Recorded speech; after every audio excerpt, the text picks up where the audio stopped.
কৃষিক্ষেত্রের পাশাপাশি রাজ্য সরকার শিল্পের স্থাপনে প্রয়োজনীয় উদ্যোগ গ্রহণ করছে। শিল্প ছাড়া রাজ্যের উন্নয়ন সম্ভব নয়। আগামী দিনে রাজ্যের ভূগর্ভে খনিজ সম্পদ অন্বেষণে প্রয়োজনীয় উদ্যোগ নেবে সরকার, বলেছেন মুখ্যমন্ত্রী অধ্যাপক ডাক্তার মানিক সাহা।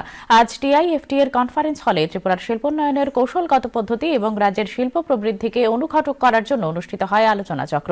এতে রাজ্যের শিল্পোন্নয়ন সংক্রান্ত একটি রোড ম্যাপও প্রকাশিত হয়। রাজ্যের পর্যটন শিল্পের বিকাশ, আগরতলা পুর নিগম সহ বিভিন্ন ক্ষেত্রে এশিয়ান ডেভেলপমেন্ট ব্যাংক আর্থিক সহায়তা করছে রাজ্যকে।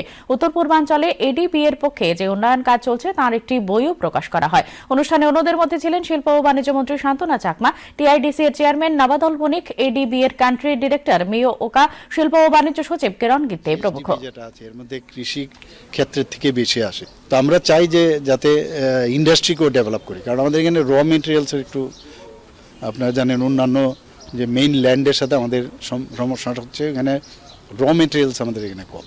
আমাদের এখানে আগামী দিনে মিনারেলসের জন্য এক্সপ্লোর হবে, রাবার হোক বা রাবার আমাদের আগর হোক বা আনারস হোক বা অন্য হর্টিকালচারের যেসব প্রোডাক্টস আছে, ব্যাম্বো মিশন হোক, ব্যাম্বোকে নিয়ে এইগুলো নিয়েও কিন্তু অনেক কিছু করা যায়।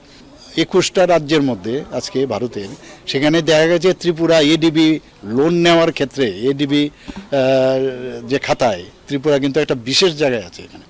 তো এটা আমাদের দরকার, কারণ ফান্ড ছাড়া তো ডেভেলপ করা হবে না। আমাদের third smallest state in the country. তো সেই জায়গায় ওনারা খুব খুশি এবং ওনারাও দিতে রাজি, আমরাও নিতে রাজি।